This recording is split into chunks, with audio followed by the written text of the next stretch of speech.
আমের সিজন শেষ হওয়ার আগেই এই রেসিপিটা বানিয়ে নিন। এবছর প্রত্যেকের বাড়িতে খুব ভালো আম হয়েছে, কিন্তু সব পাকা আম আবার মিষ্টি হয় না, তো অনেক সময় আমগুলো নষ্টই হয়ে যায়।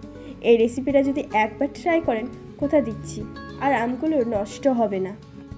চলুন বানিয়ে ফেলি পাকা আমের চাটনি। এর জন্য প্রথমে আমগুলোর খোসা ছাড়িয়ে নিতে হবে। এরপর কড়াইতে তেল গরম করে দিয়ে দিতে হবে 5 ফোড়ন, লবণ, হলুদ। ফোড়ন থেকে যখন খুব সুন্দর একটা গন্ধ ছেড়ে যাবে, তখন দিয়ে দেব খোসা ছাড়ানো আমগুলো। এরপর আমগুলোকে মিডিয়াম আঁচে ভেজে নিতে হবে।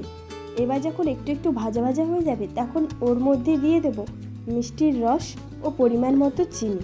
তবে এক্ষেত্রে আপনারা মিষ্টির রস নাও ব্যবহার করতে পারেন।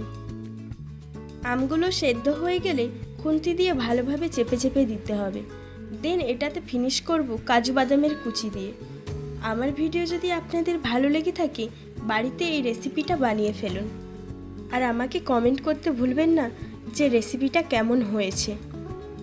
বাই দ্য ওয়ে, আমি সুস্মিতা, আপনারা দেখছেন যমুনা হোম ক্যাফে।